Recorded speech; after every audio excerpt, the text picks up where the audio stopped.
अस्सलाम वालेकुम, welcome to my YouTube channel doctor Shami's lens. This is professor doctor Savera Shami.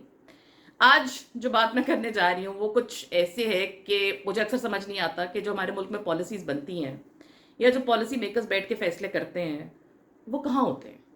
वो पाकिस्तान में बैठते हैं या वो कहीं बाहर जाते हैं और फिर उनको कोई आमद होती है और वो पॉलिसी ला के यहाँ पे इम्प्लीमेंट करने की कोशिश करते हैं। क्योंकि यहाँ के हालातों वाकयात देखते हुए तो मुझे नहीं लगता कि वो कोई भी काम करते हैं। और हर पॉलिसी आप पे ऐसे आती है जैसे बॉम्ब फटता है। कोई मतलब समझ नहीं आती कि ये कहाँ से आई, क्यों आई, या इसकी क्या ज़रूरत पेश आ गई थी, या इस क्यों की गई। अभी हाल ही में मुझे कुछ जो है मेरे अजीज़ वो मिली और उन्होंने मुझे बताया कि वो एक प्राइवेट मेडिकल यूनिवर्सिटी में हैं और उनका जो एकदम से क्राइटेरिया है एग्ज़ाम्स पास करने का इंटरनल, वो 65% कर दिया गया है। दिलचस्प बात ये, बिल्कुल ठीक है, लाइक बच्चों को होना चाहिए, मेडिकल पढ़ रहे हैं तो इतने नंबर तो आने चाहिए, लेकिन दिलचस्प बात ये है कि जो एडमिशन क्राइटेरिया था वो वैसे तो 55% होता है, लेकिन चूंकि कुछ प्राइवेट मेडिकल यूनिवर्सिटीज़ और कॉलेजेस की सीटें रह गई, पूरी नहीं हो सकी, तो उस क्राइटेरिया को 45% पे ले जाया गया। तो जो बच्चा 45% लेके उस कॉलेज में आ रहा है, आप ये उम्मीद करते हैं कि वो थोड़े से में ही 2 4 5 महीनों में 65% नंबर लेना शुरू कर दे। अगर आप ये चाहते हैं तो फिर वहीं पर एक स्ट्रिक्ट आपका जो है ना फिल्टर लग जाना चाहिए कि चाहे सीटें खाली रह जाएं, चाहे कुछ भी हो जाए, हम अपने क्राइटेरिया से नीचे नंबर वाला बच्चा नहीं लेंगे। ये बहुत स्ट्रिक्ट क्राइटेरिया होना चाहिए। लेकिन अलमिया हमारे यहाँ यह है कि हमारा एक ज़माना था जब हमारी मेडिकल की तालीम बहुत दुनिया भर में मानी जाती थी। हमारे जो पब्लिक सेक्टर यूनिवर्सिटीज़ थी या कॉलेजेस थे जो मेडिकल ऑफर करते होते थे, उनका नाम था। एडमिशन लेना बहुत मुश्किल होता था, कट थ्रोट कंपटीशन होता था।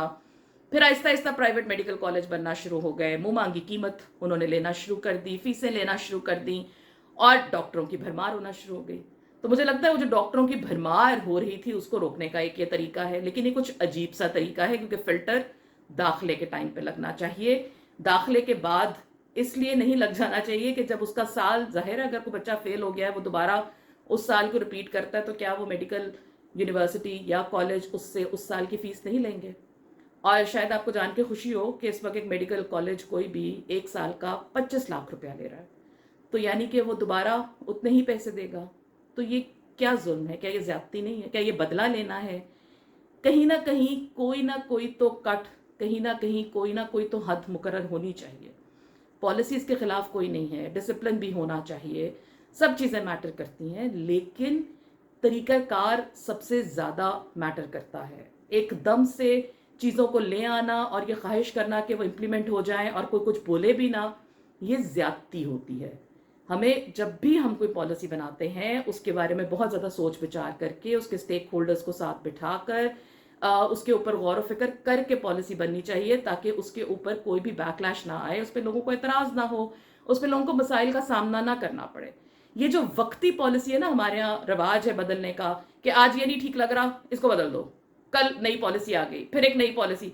आप फैसला ही नहीं कर पाते कि आपने दरअसल करना क्या है।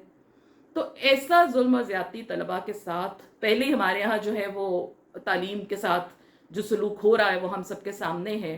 तो उसमें मजीद जो है वो आग भड़काने की आखिर क्या ज़रूरत है। जो बच्चे हैं वो मुल्क के बच्चे हैं, उनको मुल्क का बच्चा समझ के पढ़ाएं।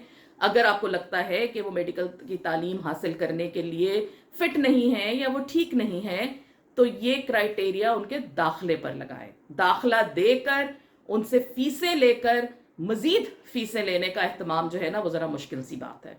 अगर आप मेरी बात से इत्तेफाक करते हैं तो don't forget to subscribe my channel doctor Shami's lens.